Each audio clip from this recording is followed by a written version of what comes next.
এবার আপনাদের সামনে নিয়ে এলাম একটি ফল গাছ। ফল গাছটা দেখে নিশ্চয়ই অনেকেই চিনতে পারছেন বা অনেকে বুঝতে পারছেন না যে কী গাছ। গাছটি হচ্ছে সবেদা ফল। এই যে এখন ফুল আসছে, কুড়ি আসছে বা বোলও বলতে পারেন।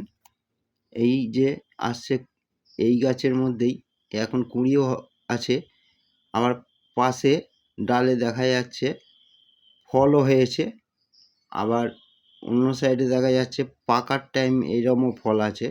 এই গাছটা এইরকমই সব সময় 12 মাসের জন্য কম বেশি ফল পাবেন বা ফুলও পাবেন বা ছোট সবেদা পাবেন। গাছটি খুবই সুন্দর জাতের সবেদা। যে এইটা পারফেক্ট সময় নয়, এটা আপনারা জানেন। এই যে ফল, ওই গাছেরই ফল, বুঝতে পারছেন। এই যে হয়েছে, ওই বড়টা পাকার মতো হয়েছে, ছোটটা আবার হয়েছে ওটা পরে।